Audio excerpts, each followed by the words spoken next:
Hi, this is Annie Grace, the author of This Naked Mind, and I am answering readers' questions. Today I have a question from Donna. She says, "Hi Annie, does everyone get withdrawal symptoms even after you've decided and are firm, resolute that your conscious and unconscious minds are both in agreement that you no longer want to drink booze? Are the withdrawal symptoms something to be prepared for, and if so, what are they? I don't think I had any withdrawal symptoms the last 3 nights. In fact, I felt great, but I'm keen to know if they might kick in after a week or two. What are your thoughts?" So this is such a great question, Dawn. I feel like a few things. My work, just to say, is primarily targeted at people who are emotionally addicted to alcohol. And interestingly, there can be an emotional component to withdrawals when you quit and you feel like you're missing out on something. Your brain can tell you, oh, well, I'm feeling bad because I really need a drink. And that can even be somewhat physically. But if you are worried about withdrawals, the good news, Donna, is that you've gone 3 days, and that is when the majority of withdrawals have already happened. So I'm gonna look at some sources here just to quote this stuff correctly. But often alcohol withdrawals start within the first 8 hours, and that's like what's called stage 1 withdrawal. And stage 1 can be anxiety, insomnia, nausea, and interestingly, stage 1 withdrawal sounds a lot like a hangover. And there is an aspect, a lot of sources say, in withdrawal to a hangover. And that is why, hair of the dog, having a drink to deal with a hangover, can be effective for some people, is because there is an element of withdrawal to just even a simple hangover in some cases. So that is according to different sources. And then stage 2 is the first 1 to 3 days. That can be high blood pressure, increased body temperature. And then stage 3 really starts after between 48 and 72 hours, and that's only 5% of people who have really drink have this, but it can be the delirium tremens and the life-threatening aspects of withdrawal.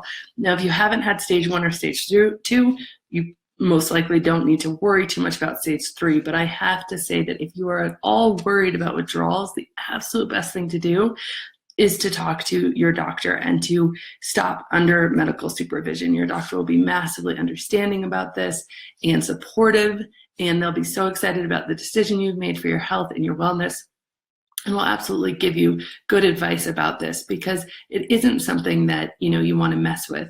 Now, obviously, if you've gone 3 days without any symptoms whatsoever, I wouldn't say that you're in the physically kind of dependent category, and so you're probably not going to have any withdrawals. And this is really interesting to know. So there is, they no longer use the term alcoholic or alcoholism. They use alcohol use disorder. And alcohol use disorder is a series of questions, and it can range from mild to moderate to severe. And then on the severe side is where you really kick in with the physical dependence. Now the CDC did a study, and of regular drinkers, and this means 8 or more drinks per week for women and 15 or more drinks per week for men. So they classified those as excessive drinkers. Only 10% of those excessive drinkers were physically dependent. So that's only 10% are going to be in that, having severe withdrawal symptoms category, according to the study the CDC did. So the answer is no, certainly. I mean, in your experience, you've kind of proven it, that even if you were drinking regularly, absolutely not everybody gets withdrawals. My experience was that I was so excited to stop drinking, and I knew that even if I just didn't feel great for a few days, it would be a very small price to pay. I did have a little bit of insomnia, and I did have a little bit of early anxiety, and that went away within the first few days, absolutely. And so I guess, the parts of your question, just to make sure I answered it thoroughly, is that no, not everybody gets it. In fact, the majority of regular drinkers, excessive drinkers, are not physically dependent. If, however, you have been drinking for a long time and you do worry about it at all, please talk to your doctor. And very importantly, if you've had withdrawals before, so if you've tried to quit before and you've had any withdrawal symptoms, the likelihood of having withdrawal symptoms trying to quit again increases by a lot. So if you've taken a break before, let's say for pregnancy or a few days without booze, or you didn't feel good and you didn't drink and you didn't have any withdrawal symptoms, the likelihood is that you probably are going to be fine.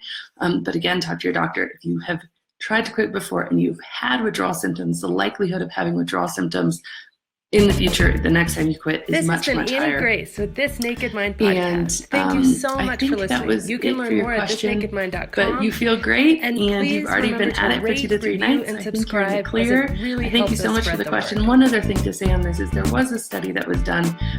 A lot of people were over in Vietnam, American soldiers, and many of them were doing heroin. And so when they came back to the US, a lot of people thought that, oh, we're going to have a massive amount of heroin withdrawals and people who are addicted to heroin. And two things happened, and there's a lot of reasons that this could have happened, is that most of those people just quit like cold turkey without any problem, without any physical symptoms. So there is something to say that even with a drug as addictive as heroin, there's a very big mental aspect to withdrawals. And then the second part of that is that when they weren't in that kind of, war-torn country with the loneliness and the stress, and they were back in their lives that were fully connected, the need for kind of the drug went away. So there's a whole big idea of, connection being the opposite of addiction here as well. So anyway, it's a phenomenal question. There's so many aspects to it, but thank you so much and have a great day. Again, it's Annie Grace, author of This Naked Mind.